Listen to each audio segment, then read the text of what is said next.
नमक से लेकर सॉफ्टवेयर तक, एक नाम जो हम सबकी जिंदगी का हिस्सा है। पर कभी सोचा है कि 150 साल बाद भी टाटा का मतलब सिर्फ कोई प्रोडक्ट क्यों नहीं है, बल्कि भरोसा है? चलिए आज इसी भरोसे की कहानी को समझते हैं। सोचिए, किसी भी बिजनेस का मकसद क्या होता है? जाहिर है, ज्यादा से ज्यादा प्रॉफिट कमाना, है ना? लेकिन टाटा की कहानी इसी सीधे से सवाल पर एक बहुत बड़ा सवालिया निशान लगाती है। क्या कोई कारोबार सिर्फ और सिर्फ मुनाफे के लिए हो सकता है? और इसी सोच की मशाल को थामे रखा रतन टाटा ने। उनका मानना था कि असली विरासत पैसों से नहीं, उसूलों से बनती है। मतलब उनके लिए जो सही है, उसके लिए खड़े होना किसी भी बैलेंस शीट के नंबरों से कहीं ज्यादा कीमती था। अब इस कहानी की जड़ तक जाने के लिए हमें समय में थोड़ा पीछे चलना होगा। कल्पना कीजिए 19वीं सदी का भारत, एक ऐसा दौर जब देश गुलामी की जंजीरों में था और किसी भी भारतीय के लिए अपने सपने देखना तो दूर, उनके बारे में सोचना भी लगभग नामुमकिन था। और ठीक इसी माहौल में एक इंसान ने एक सपना देखा, जमशेदजी टाटा। उन्होंने बिजनेस को सिर्फ पैसे कमाने का एक जरिया नहीं माना। नहीं, उनके लिए ये एक हथियार था, देश को अपने पैरों पर खड़ा करने का एक मजबूत हथियार। और ये सिर्फ ख्याली सपने नहीं थे, ये तो एक आजाद भारत की नींव रखने का पूरा ब्लूप्रिंट था। सोचिए, एक स्टील प्लांट जो देश को इंडस्ट्रियल पावर बनाए, एक ऐसा होटल जो दुनिया को भारत की शान दिखाए, एक वर्ल्ड क्लास इंस्टीट्यूट जो देश का भविष्य तैयार करे, और बिजली जो शहरों को रोशन करे। ये 4 पिलर्स थे एक आत्मनिर्भर भारत के सपने के। लेकिन देखिए, सपना देखना एक बात है और उससे एक ऐसी सोच, एक ऐसी फिलॉसफी में बदलना जो सदियों तक चले, वो बिल्कुल दूसरी बात है।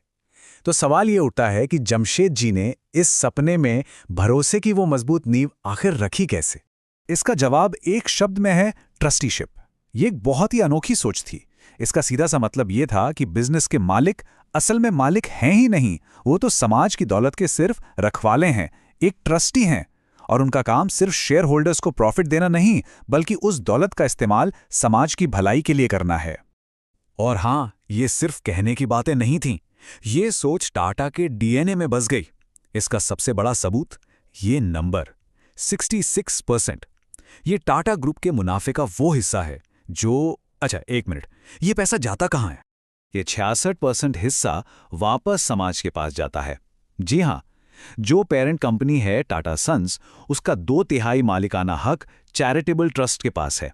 मतलब कंपनी जो भी कमाती है, उसका एक बहुत बड़ा हिस्सा देश में स्कूल बनाने, अस्पताल चलाने और गांवों के विकास में वापस लग जाता है। प्रॉफिट वापस अपनी जड़ों तक पहुंचता है। और ये सोच सिर्फ बाहर समाज के लिए नहीं थी, ये कंपनी की 4 दीवारी के अंदर भी उतनी ही पक्की थी। जरा सोच कर देखिए, जिस जमाने में दुनिया भर में 8 घंटे का वर्किंग डे एक सपना था, टाटा ने उसे भारत में हकीकत बना दिया था। पेड लीव, प्रोविडेंट फंड, ये सब तब दिया गया जब इनको लेकर कोई कानून तक नहीं बना था। कहते हैं ना, उसूलों की असली पहचान तो मुश्किल वक्त में ही होती है। और मॉडर्न इंडिया में रतन टाटा की लीडरशिप के दौरान टाटा ग्रुप पर ऐसे कई इम्तिहान आए जिन्होंने उनके सिद्धांतों को सचमुच कसौटी पर कस दिया। सबसे पहली और शायद सबसे बड़ी आजमाइश 26/11, जब मुंबई पर आतंकी हमला हुआ तो टाटा का आइकॉनिक ताज होटल एक जंग का मैदान बन गया। और उस आग में कंपनी का वो वादा, लोग सबसे पहले, उसकी सबसे बड़ी परीक्षा थी। ऐसे वक्त में कोई भी कंपनी सबसे पहले अपने बिजनेस के नुकसान के बारे में सोचेगी, है ना? लेकिन टाटा ने चुना अपने लोगों को। होटल बंद रहा, लेकिन हर एक एम्प्लॉय को पूरी सैलरी मिलती रही। रतन टाटा खुद उन 80 परिवारों से मिलने गए जिन्होंने अपनों को खोया था। ये सिर्फ पैसा देना नहीं था, ये एक पैगाम था कि मुश्किल में टाटा अपने परिवार का हाथ नहीं छोड़ता। और बस इसी एक कदम ने उस भरोसे को और भी कई गुना मजबूत कर दिया। दूसरा इम्तिहान एक बहुत ही नेक सपने से शुरू हुआ था। रतन टाटा ने बारिश में भीगते हुए एक परिवार को एक ही स्कूटर पर जाते देखा और उन्होंने 1 लाख की सेफ कार का सपना देखा। सपना बहुत बड़ा था, हर भारतीय परिवार को सुरक्षा देना। लेकिन हकीकत थोड़ी अलग निकली। दुनिया की सबसे सस्ती कार का टैग कब गरीब आदमी की कार का लेबल बन गया पता ही नहीं चला, और लोगों ने इसे अपनाया नहीं। ये एक बड़ा सबक था कि कभी-कभी नेक इरादों और मार्केट की सच्चाई में बैलेंस बनाना कितना मुश्किल हो जाता है। लेकिन टाटा की कहानी सिर्फ भारत की सरहदों में ही नहीं सिमटी। 1991 के बाद रतन टाटा ने एक बिल्कुल नया चैप्टर शुरू किया। एक ऐसा चैप्टर जिसका मकसद था टाटा को भारत से निकालकर ग्लोबल स्टेज पर एक बड़ी ताकत बनाना।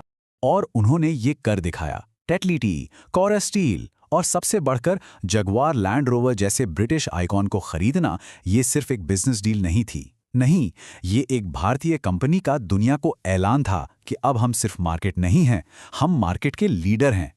सोचिए, जिन अंग्रेजों ने कभी हम पर राज किया, आज उन्हीं के सबसे बड़े और प्रतिष्ठित ब्रांड्स की चाबी एक भारतीय कंपनी के हाथ में थी।